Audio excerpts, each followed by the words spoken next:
जमात भाई साहब अकराम रिज़वानुल्लाह अलैहिम अजमईन जी जैं जमात जेका आहे पूरी दुनिया में फैलिजी वई जो अॼु असांजी सूरत हाल इहा आहे जो साहब अकराम जी क़ुर्बानीनि जे करे जेके हिते पहुता अॼु असां मुस्लमान सॾायूं था पिया।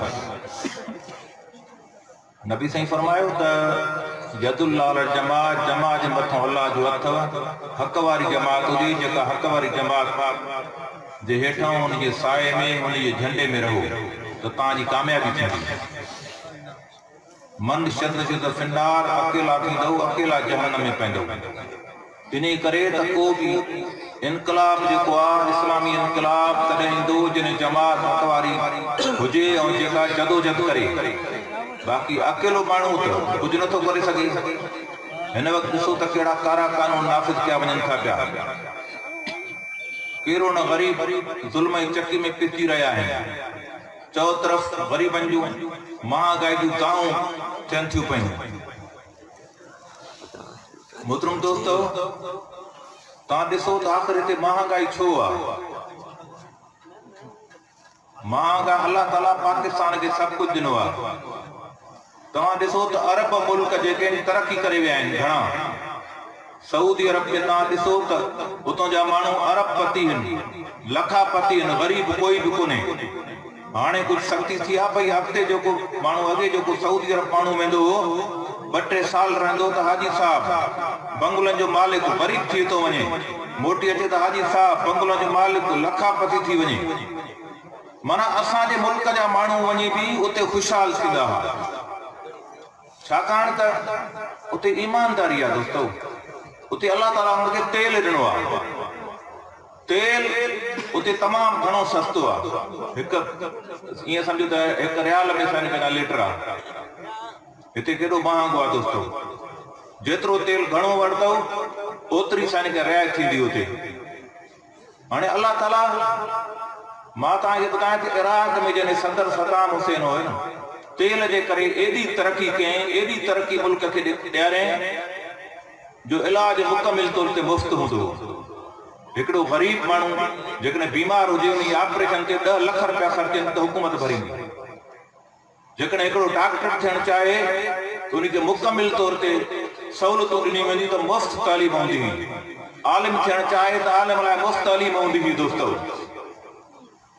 जेकॾहिं बिजली न हुजे तो उते बिजली मुफ़्त ॾिनी वेंदी। बिजली जा मीटर बि न हूंदा। तेल में एॾी तरक़ी करे वियो इराक सद्दाम हुसैन जे दौर में दोस्तो।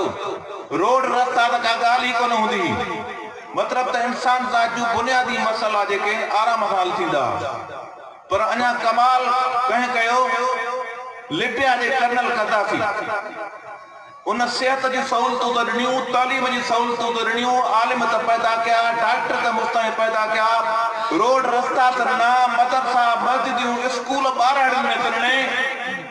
पर जेकॾहिं 1000 किलोमीटर ते हिकु ॻोठ हुजे उन ॻोठ जो पाणी कौड़ो हुजे जदीद मशीनरी इस्तेमाल करे उन जो पाणी बि उते मुठो फराहम कंदो। इहो मुहतरम दोस्तो तेल में तरक़ी करे कर्नल क़द्दाफ़ी चवंदा त हिकु मानी पाण खाईंदो त 4 माण्हू ख़ैरात कंदो। इन जो मतिलबु इहा त एॾो ग़रीबनि खे नवाज़ियो वेंदो। पर पाकिस्तान में तव्हां ॾिसो अल्लाह ताला छा न ॾिनो आहे दोस्तो। तेल बि आहे मादनात बि आहिनि कारो सोन बि आहे सोन जा पहाड़ बि आहिनि जंहिंमें असां सभु कुझु मुल्क खे तरक़ी कराए सघूं था। हिकिड़ी मादनियात आहे जंहिंखे यूरेनियम चयो वञे थो दोस्तो जंहिंमें एटम बम ठहंदो आहे। उहा अल्लाह ताला पाकिस्तान खे ॾिनी आहे। इन असांजे जबलनि में जेकी यूरेनियम मौजूद आहे पूरी दुनिया चए थी त यूरेनियम असांखे ॾियो। साइंसदान चवनि था त जेकॾहिं पाकिस्तान में सिर्फ़ु हिकिड़ी मादनियात जी ॻाल्हि छॾियो हिकिड़ी मादनियात यूरेनियम जेकॾहिं सही नमूने कढी करे जेके अरबे खरबे रुपया ख़र्च लॻनि था पिया वॾा माण्हू खाइनि था पिया बिब भरनि था पिया टिजोड़ियूं भरनि था पिया महागाई करे कॾहिं अटे जी महागाई कॾहिं खंड जी महागाई कॾहिं तेल जी महागाई करे। हाणे मां तव्हांखे ॿुधायां हिन हुकूमत सिर्फ़ु तेल जी मद में 1000 अरब रुपया खाधा आहिनि। 1000 अरब छा था सम्झो सिर्फ़ु तेल जी मद में। अॻे चवंदा त 1000 खाईंदासीं वरी किरणो खाईंदासीं लखे खाईंदा हाणे अरबे रुपया खाइनि था दोस्तो। ये पैसा साइंसदान चवन था जेकॾहिं यूरेनियम कढण ते लॻाइजी वञे त पाकिस्तान में 300 सालनि ताईं ग़रीब कोई न रहंदो, सभु ज़कात ॾियण वारा हूंदा, ज़कात वठण वारो कोन हूंदो। ॾिसो त केॾी गर्मी असां वटि थींदी आहे। गर्मी जी मौसम में बिजली जा केॾा कड़ा बिल अचनि था पिया। हक़ीक़त इहा आहे त पाकिस्तान जे अंदरि सिर्फ़ सिंध में थर जो कोयलो आहे। साइंसदान चवनि था जेकॾहिं सिर्फ़ थर जे कोयले ते कुझु अरब रुपया ख़र्च कयो, पैसा खरब रुपया ख़र्च कयो त 150 खे चवां मेगावाट बिजली पैदा करे सघो था। 150 मेगावाट पाकिस्तानी ज़रूरत 1.5 लख मेगावाट। पाकिस्तानी ज़रूरत केतिरी आहे? 25,000। जेकॾहिं 25,000 मेगावाट हुजे त असांजी बिजली अख बोट न थींदी। पर 1.5 लख मेगावाट जॾहिं पैदा थींदी त असां ॿियनि मुल्कनि खे विकिणंदासीं। असांजे घर जा मीटर न हूंदा, असां वटि बिल न ईंदा, असां वटि मुफ़्त बिजली हूंदी, मुफ़्त गैस फराहम थी सघे थी। मोहतरम दोस्तों, सोन जा पहाड़ आहिनि 100 किलोमीटरनि ताईं। सऊदी अरब में असां ॿुधंदासीं त सोन जा पहाड़ आहिनि, पर अॼु हिते पाकिस्तान में 100 किलोमीटरनि ताईं सोन जा पहाड़ आहिनि। पर उहे सोन जा पहाड़ बि चंबनि सां न निकिरंदा आहिनि, उन बि अरबे खरबे रुपया लॻंदा। पर हे जेके हुकुमरान असांजा खाइनि था पिया, हर हिन हुकूमत जी हालत इहा आहे 1000 अरब रुपयो जेको आहे कर्ज़ वरितईं IMF ऐं वर्ल्ड बैंक खां। 400 अरब रुपया कर्ज़नि में ॾिनई, 600 अरब रुपया खीसनि में विझी छॾियऊं। महांगाई थी वई, डॉलर आसमान था लॻी। जॾहिं डॉलर महांगो थींदो आहे त नोट छपंदा आहिनि। 3 अरब रुपयनि जा रोज़ानो ही हुकूमत नोट छपे थी। जॾहिं नोट छपंदा आहिनि, डॉलर महांगो थींदो आहे त महांगाई उरूज ते थींदी आहे। तव्हां ॾिसो त महांगाई जी इहा सूरत हाल आहे तो कैलकुलेटर ज़रिए गणे सघे थी त केतिरी महांगाई आहे, ग़रीब केतिरो ज़ुल्म जी चकी में पिसजनि था। 72 सालनि जी उमिरि में पाकिस्तान जी उमिरि में कॾहिं बि न थियो आहे तेरी महांगाई थी हुजे। अॻी हुकूमत 450 अरब सालानो कर्ज़ वठंदी, हीअ हुकूमत 12 मुल्कनि खां $850 कर्ज़ वठे थी पई। महांगाई थिए थी पई, ग़रीब रड़ी न कंदा। हिकु त हीअ हुकूमत इहा सूरत हाल असांजो दीन तबाह करे थी पई, ॿिए तरफ़ दुनिया बि तबाह करे थी। दीन ईअं तबाह करे थी पई त कादियानी वधी विया मुल्क में। पूरे पाकिस्तान की तारीख़ में कॾहिं ईअं न थियो आहे त कराची जी दिलि सदर में जेको आहे कादियान जी मस्जिद जी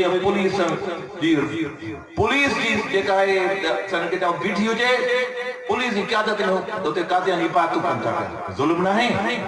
जेके असांजे प्यारे पैगंबर जा दुश्मन आहिनि, जेके प्यारे पैगंबर खे नथा मञनि पिया, जंहिं प्यारे पैगंबर जे करे असां पंहिंजा बच्चा ॿार कुर्बान करण लाइ तयार हूं, जंहिं प्यारे पैगंबर जे करे असां रत जो आख़िरी पुरो ॾियण लाइ तयार आहियूं, जंहिं प्यारे पैगंबर जे करे जेकॾहिं असांजो दिलि जो जिगर पुट जेको आहे नबी साईं जी गुस्ताई करे उहा बर्दाश्त न कंदासीं न, असां एॾो नबी साईं लाइ कुर्बान करण लाइ तयार हूं।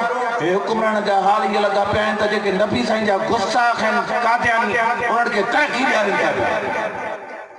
इमरान खान को हिकु साहसी पुछा कयो, इहो तूं ॿुधाए तो मुसलमान चवनि था त हुज़ूर सल्लल्लाहु अलैहि वसल्लम आख़िरी नबी आहे, पर कादियानी चवनि था त असांजो नबी बि आहे, जे उहो बि सचो आहे।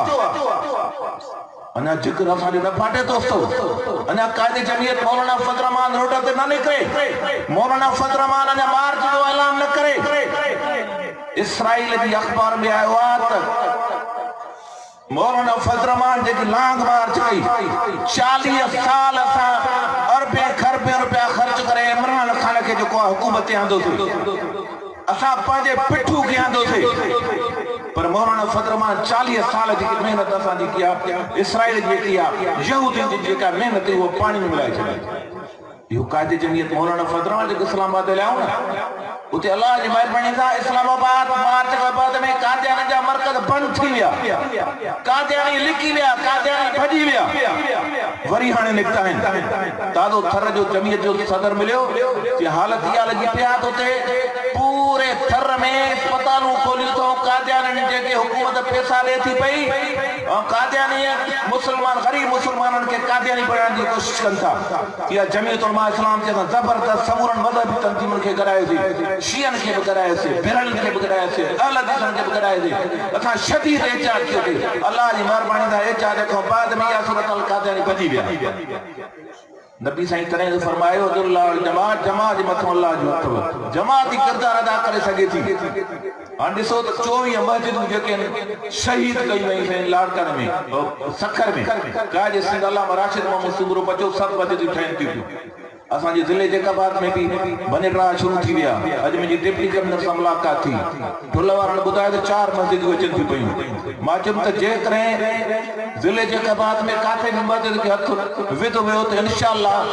असां कंध त कपाए सघूं था मस्जिद खे शहीद न कराईंदासीं रोड ते निकिरींदव न जॾहिं बि काल ॾियो सभु ईंदव न इंशाअल्लाह डीसी साहब यकीन ॾियारो आहे त इंशाअल्लाह का बि ॻाल्हि थींदी तव्हांजे यकीन ध्यान था तव्हां सां ॻाल्हि ॿोली करे बाद में कंदासीं पर मां इहो चिता ॾेई आयोमांसि त असां रोडनि ते निकिरंदासीं बाक़ाइदी छा बि थी पए केतिरो बि थिए त मस्जिदनि जो अमरुद्दीन साईं जो निशानी अमरुद्दीन साईं जी महिनत आहे इंशाअल्लाह असां हर को पाण ॾियण लाइ तयार आहियूं मोहतरम दोस्तो हिन ज़ुल्म जे ख़िलाफ़ ॾाढ जे ख़िलाफ़ क़ाइद जमयत मौलाना फज़ल रहमान हक़ीक़त इहा त मौलाना फज़ल रहमान हाणे कराची में मिलियो असांजी अकेली मुलाक़ात थियसि मौलाना फज़ल रहमान जो हिन दौर में एॾो ॾुखियो दौर आहे जो बहुत आसान आसांजे लाइ असांजो रहणु ॾुखियो आहे मौना एॾे ॾुखे दौर में गुज़रनि था पिया जंहिंमें मौलाना फज़ल रहमान ते 3 दफ़ा बम धमाका थी चुका आहिनि अल्लाह ताला उनखे बचायो आहे कारकुन शहीद थी विया आहिनि मौलाना अब्दुल गफूर हैदरी जे धमाको ते 14 ॼणा कारकुन शहीद थी विया